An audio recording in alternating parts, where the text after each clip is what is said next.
Hey y'all, it's Coach K, and I want to welcome you to episode 4 of a series I like to call S.O.P.R.O. Throughout this series, I've been using the shoemaking process to teach you vital life lessons that you can apply to your life. Last week we talked about the sneaker cut and sewing phase of the shoemaking process. This lesson taught us that we must cut ties with anything that is not bringing glory to God. It also taught us about managing and paying attention to the 4 P's, which is past, people, pride, and purpose. Throughout those 4 things, we're able to examine what we need to fix and how we need to move forward. Honestly, we're influenced by the people who are around us, and we influence other people as well. So it's important that we pay close attention to what we allow in our atmosphere, and everything and everyone in our lives must be actively pushing us towards our purpose. And if they're distracting us, we have to cut it and let it go. And the ultimate goal is to complete the mission that God created for us. So in order to do so, we have to make sure that we're focused and that we're determined to do whatever it is He called us to do. This week, we're going to be talking about phase 4 of the shoemaking process. So y'all stay tuned.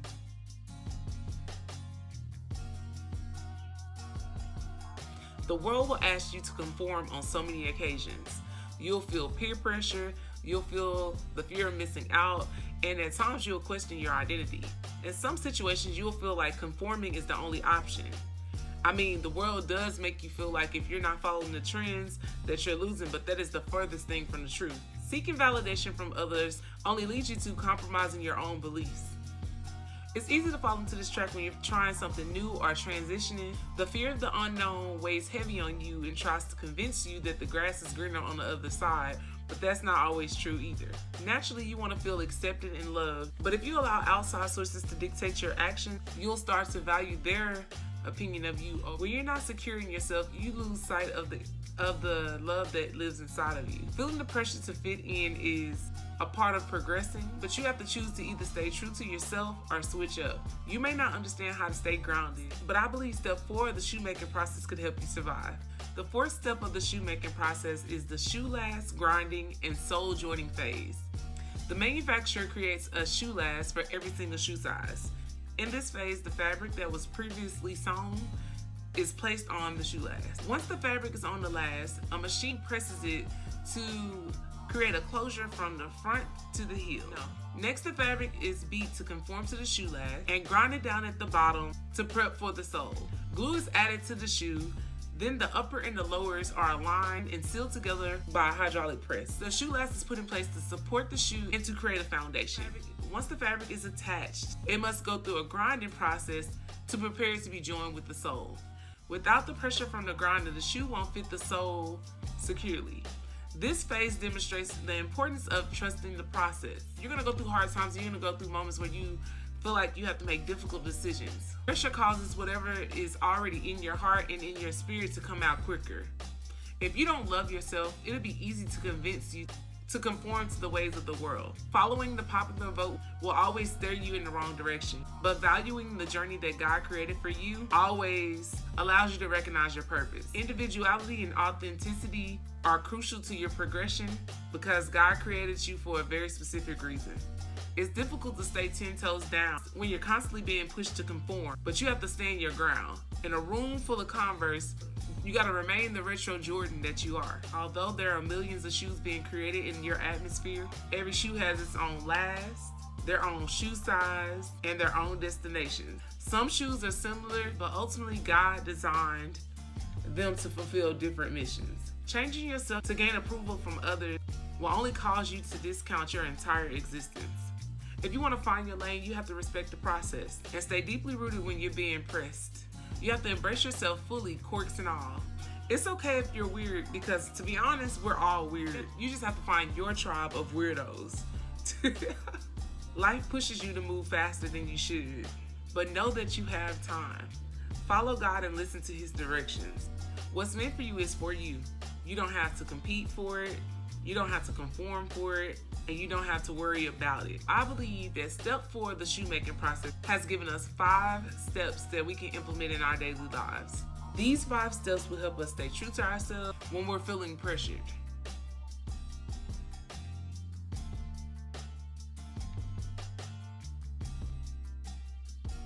Step 1 is the pursuit of self-love. Now, honestly, if you don't love yourself and if you don't respect yourself, you cannot expect anyone else to do it.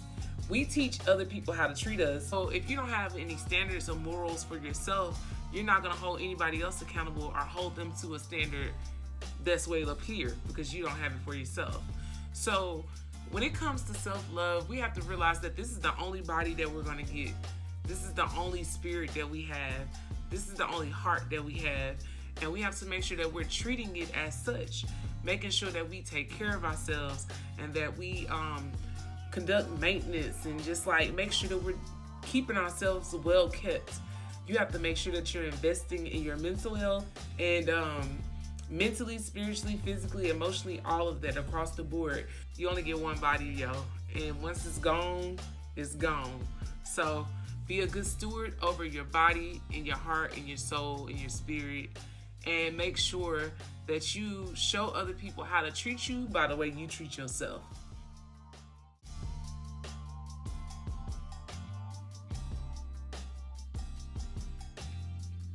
Step 2 is define your why and set your bottom line. Once you start to have self-love, you start to want to pursue other things. You start to want to be of service to people or, find your purpose in life. And I truly believe that when you're working in your purpose or when you're working towards your purpose, you feel a sense of fulfillment. It's important that you try to find out your why and that you spend time with God to try to figure that out because He's the only one who can really tell you.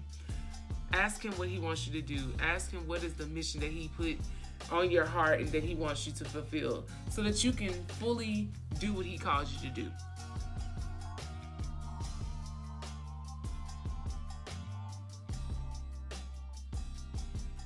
Number 3, you have to accept the fact that you are weird to somebody. Let's just be honest. We're all weird to somebody. The key is you have to find your tribe of weirdos. Like, when I say that, I mean there's a group of people that relate to you in different ways, and you have to find your clique, your tribe, the people who have like mind. You have to find like-minded individuals that are going to help you and that understand you.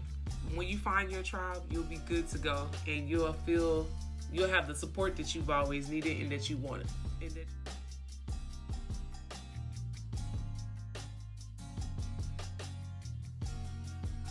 Step 4 is flip your labels. Now we've all been labeled something like big, ugly, tall, skinny, dumb, all these different things, all these negative labels.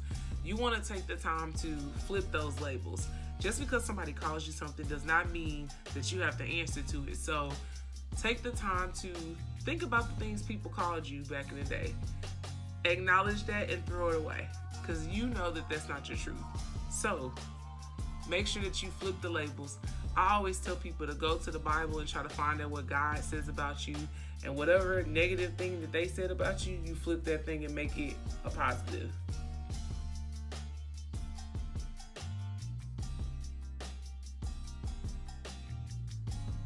And the last step is build a relationship with God. At the end of the day, that's the only way that you're gonna find your purpose. And building a relationship with God is the best thing you could ever do in your life. It's the one thing that will set you free. It's the one thing that will give you strength and give you everything that you need. So He is your source. He created you. He knows what He wants from you. He knows what it takes to get you to the next phase. I just believe in trusting Him and loving the process. At the end of the day, He's here for you and He lives within you. So build that relationship. All right, y'all. So I've created a worksheet to help you with this process. Just go visit www.level27coaching.com and click on the blog post entitled Last Grinder and Soul Joining, and you will find the worksheet there. Be sure to like, comment, and subscribe. Follow us on social media at Level 27 Coaching. And make sure that you come back next week to check out episode 5 of the S.O.P.R.O process. All right, y'all. Stay blessed. And until next time, stay focused, keep grinding, and respect the process. I'm Coach K, and I will talk to you later. Love y'all. Bye.